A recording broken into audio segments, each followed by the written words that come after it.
Hay que subir hasta donde están las señoras vacas, ahí arriba.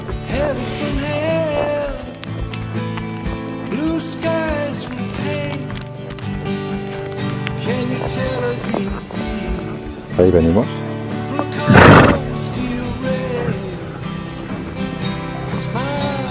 Y hacia allí vamos.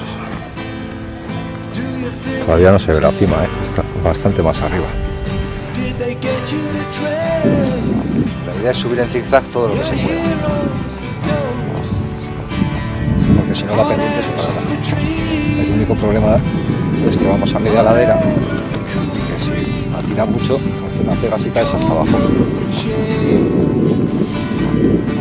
Por eso hoy llevo casco. Por eso, porque salgo solo.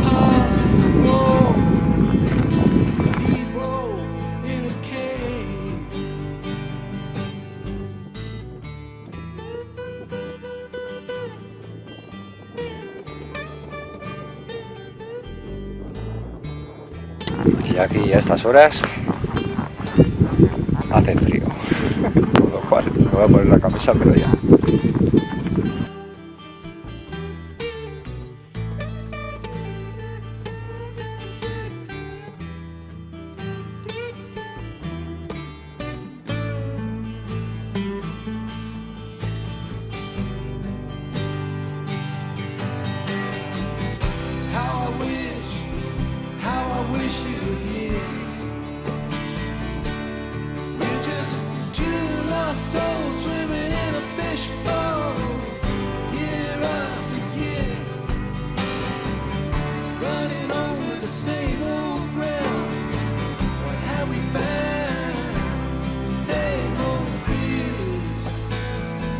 Wish you